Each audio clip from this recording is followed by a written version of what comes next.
Assalamualaikum warahmatullahi wabarakatuh. Apa kabar teman-teman?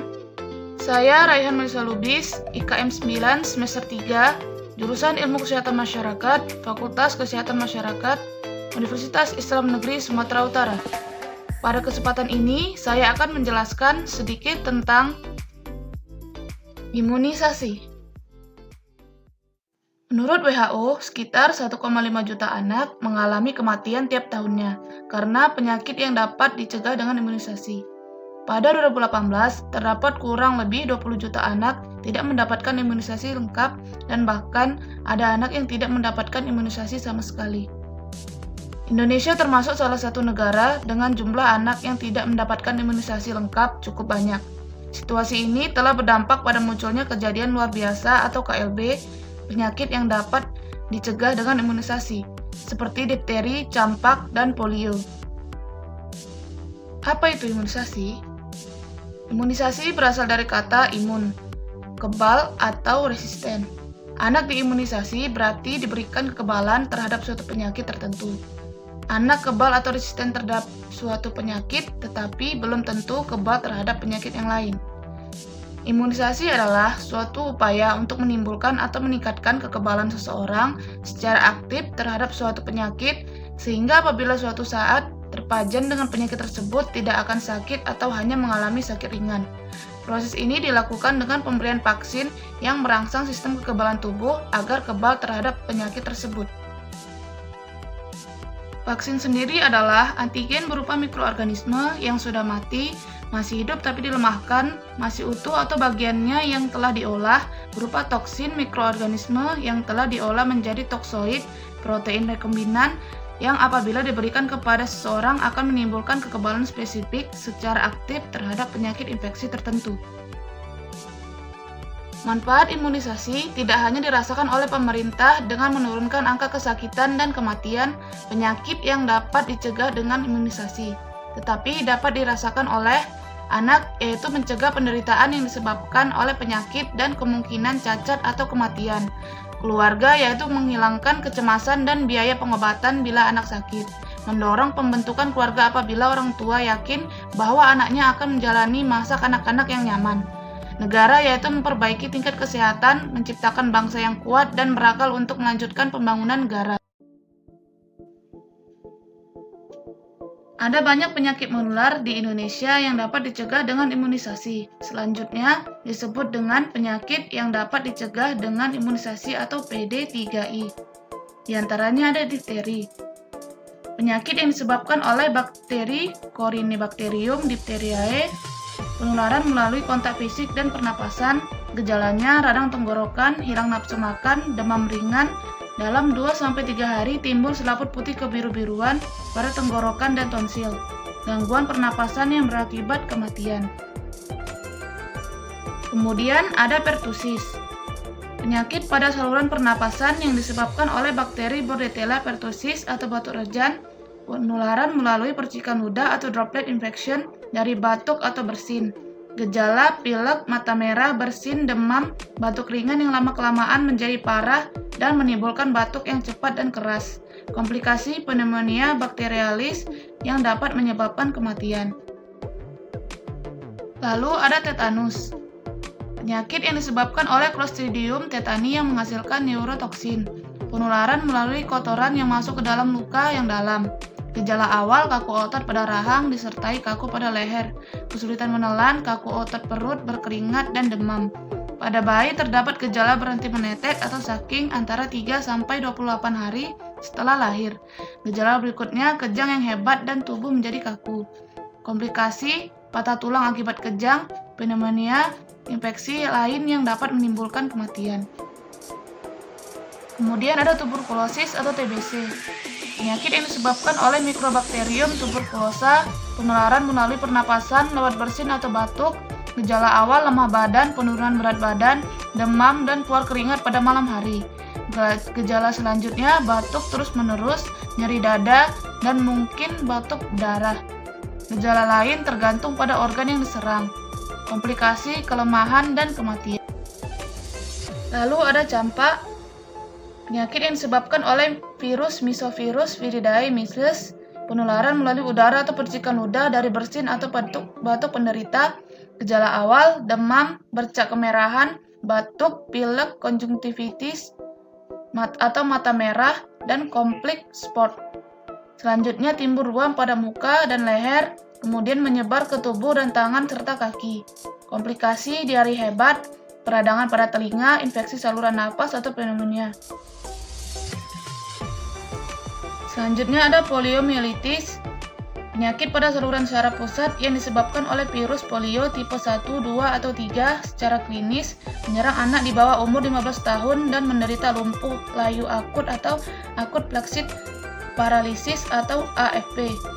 Penularan melalui kotoran manusia atau tinja yang terkontaminasi. Gejala demam, nyeri otot, dan kelumpuhan terjadi pada minggu pertama.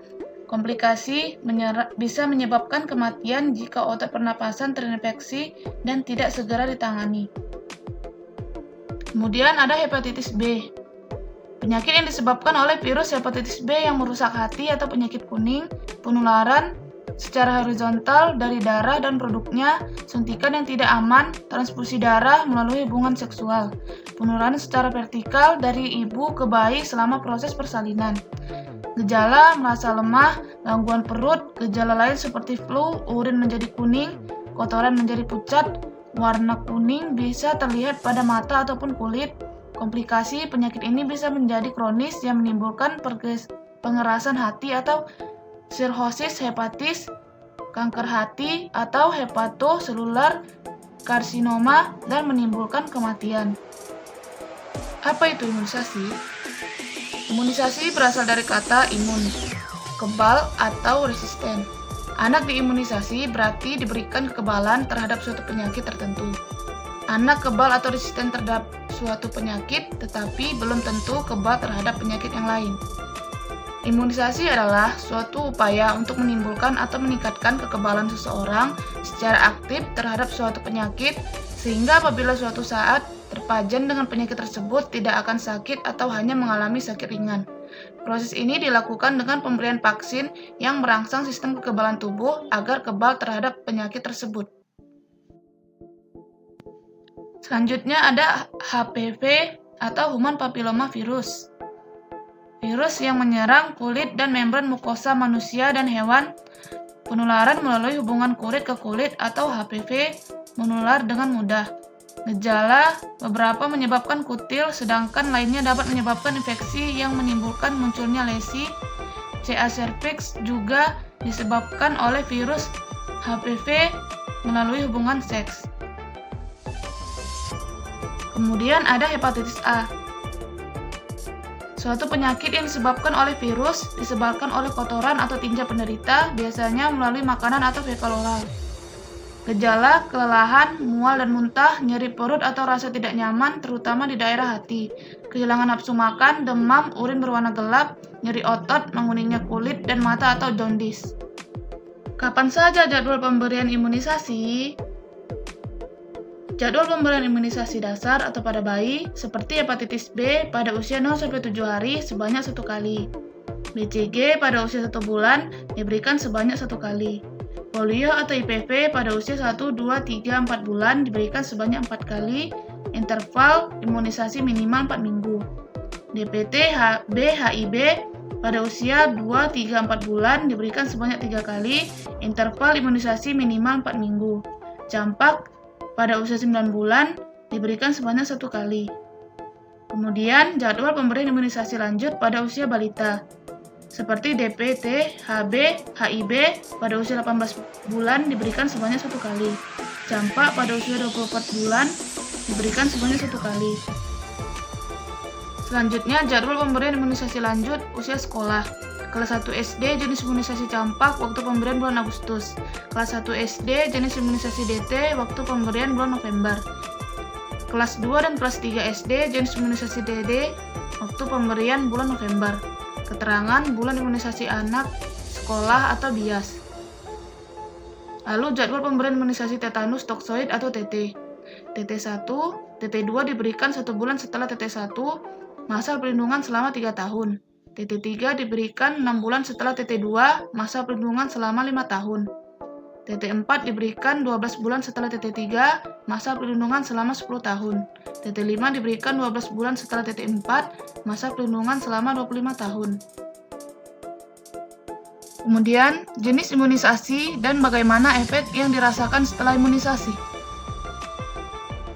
Jenis imunisasi ada dua, yaitu imunisasi wajib dan imunisasi pilihan. Imunisasi wajib terdiri atas imunisasi rutin, imunisasi tambahan, dan imunisasi khusus. Imunisasi pilihan merupakan imunisasi yang dapat diberikan kepada seseorang sesuai dengan kebutuhannya dalam rangka melindungi yang bersangkutan dari penyakit menular tertentu, yaitu vaksin MMR, HIV, tifoid, varicella, hepatitis A, influenza, pneumococcus, rotavirus, Japanese encephalitis, dan HPV. Seperti yang dikatakan sebelumnya, imunisasi wajib salah satunya terdiri dari imunisasi rutin. Imunisasi rutin merupakan kegiatan imunisasi yang dilaksanakan secara terus-menerus sesuai jadwal. Imunisasi rutin terdiri atas imunisasi dasar dan imunisasi lanjutan. Imunisasi dasar terdiri dari pemberian vaksin BCG, vaksin DTP, HB, HIV, vaksin hepatitis B, vaksin polio, oral atau oral polio vaksin OPV, vaksin inaktif polio, dan vaksin campak.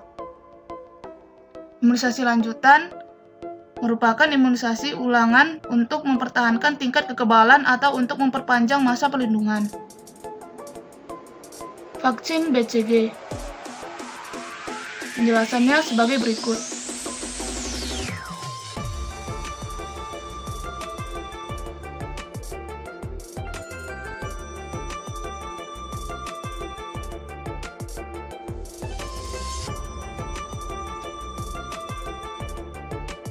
Kemudian vaksin DTP, HB, HIV.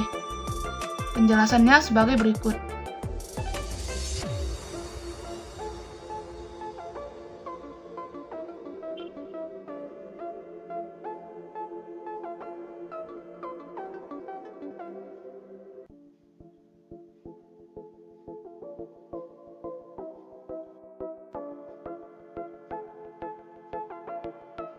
Lalu vaksin hepatitis B, penjelasannya sebagai berikut.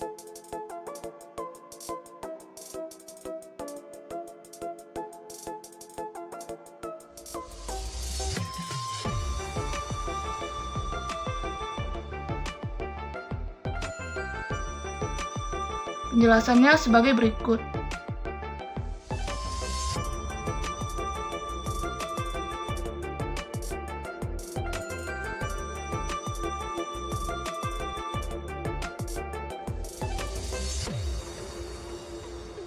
Kemudian ada vaksin inaktif polio vaksin.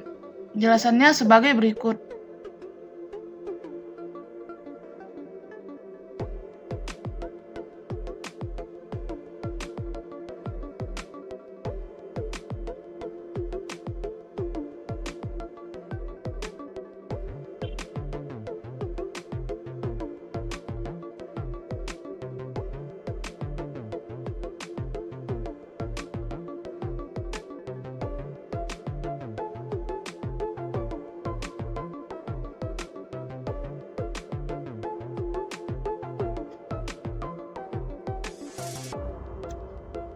Kemudian imunisasi lanjutan dengan pemberian vaksin DT.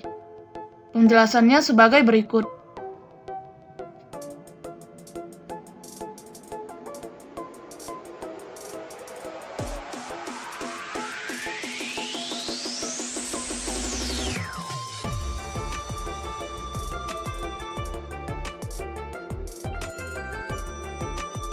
Lalu vaksin TD. Penjelasannya sebagai berikut.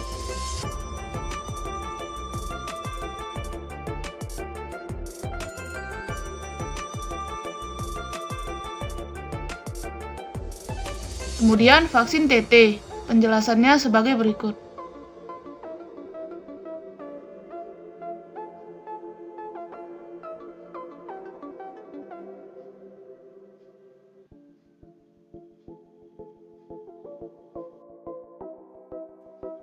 Kemudian imunisasi tambahan. Imunisasi tambahan diberikan kepada kelompok umur tertentu yang paling berisiko terkena penyakit sesuai kajian epidemiologis pada periode waktu tertentu. Yang termasuk dalam kegiatan imunisasi tambahan adalah backlog fighting, crash program, PIN atau Pekan Imunisasi Nasional, SUPIN, catch-up campaign campak, dan imunisasi dalam penanganan KLB atau Outbreak Response Immunization atau ORI. Kemudian imunisasi khusus. Imunisasi khusus merupakan kegiatan imunisasi yang dilaksanakan untuk melindungi masyarakat terhadap penyakit tertentu pada situasi tertentu. Situasi tertentu antara lain persiapan keberangkatan calon jamaah haji atau umroh, persiapan perjalanan menuju negara endemis penyakit tertentu, dan kondisi kejadian luar biasa. Jenis imunisasi khusus antara lain terdiri atas imunisasi meningitis meningokokus, imunisasi demam kuning, dan imunisasi anti rabies. Siapa dan di mana saja masyarakat bisa mendapatkan pelayanan imunisasi? Untuk pelayanan imunisasi dasar dapat diperoleh di Sarana Upaya Kesehatan Bersumber Daya Masyarakat atau UKBM maupun di Sarana Pelayanan Kesehatan Non-UKBM. Upaya Kesehatan Bersumber Daya Masyarakat atau UKBM diantaranya ada pos kesehatan desa atau Poskesdes. Kesehatan yang dilaksanakan adalah pelayanan kesehatan dasar mulai dari upaya promotif, preventif, kuratif, dan rehabilitatif yang dipadukan dengan upaya kesehatan lain yang berwawasan kesehatan dan berbasis masyarakat setempat. Kemudian pos pelayanan terpadu atau posyandu. Posyandu adalah salah satu wadah peran serta masyarakat yang dikelola dan diselenggarakan dari, oleh, untuk, dan bersama masyarakat guna memperoleh pelayanan kesehatan dasar dan memantau pertumbuhan balita dalam rangka meningkatkan kualitas sumber daya manusia secara dini. Kemudian pondok bersalin desa atau Polindes. Polindes adalah bangunan yang dibangun dengan bantuan dana pemerintah dan partisipasi masyarakat desa untuk tempat pertolongan persalinan dan pemondokan ibu bersalin, sekaligus tempat tinggal bidan di desa. Di samping pertolongan persalinan juga dilakukan pelayanan antenatal dan pelayanan kesehatan lain sesuai kebutuhan masyarakat dan kompetensi teknis bidan tersebut. Kemudian, non-upaya kesehatan bersumber daya masyarakat atau non-UKBM. Di antaranya ada rumah sakit. Menurut PMK RI nomor 56 tahun 2014, rumah sakit adalah institusi pelayanan kesehatan yang menyelenggarakan pelayanan kesehatan perorangan secara paripurna yang menyediakan pelayanan rawat inap, rawat jalan, dan gawat darurat. Kemudian ada puskesmas. Menurut PMK RI nomor 75 tahun 2014, puskesmas adalah fasilitas pelayanan kesehatan yang menyelenggarakan upaya kesehatan masyarakat dan upaya kesehatan perorangan tingkat pertama, dengan lebih mengutamakan upaya promotif dan preventif untuk mencapai derajat kesehatan masyarakat yang setinggi-tingginya di wilayah kerjanya. Kemudian bidang praktek. Bidang praktek merupakan petugas kesehatan yang memberikan pelayanan yang berkualitas, ramah tamah, aman nyaman, terjangkau dalam bidang kesehatan reproduksi, keluarga berencana, dan kesehatan umum dasar. Kemudian dokter praktek. Dokter yang berprofesi khusus sebagai dokter praktek umum yang menyelenggarakan pelayanan kesehatan strata pertama atau pelayanan kesehatan primer dengan menerapkan prinsip-prinsip kedokteran keluarga, terkadang dapat berfungsi di rumah sakit sebagai koordinator, pembela hak pasien dan teman atau advokasi dari tindakan-tindakan medis yang mungkin tidak optimal.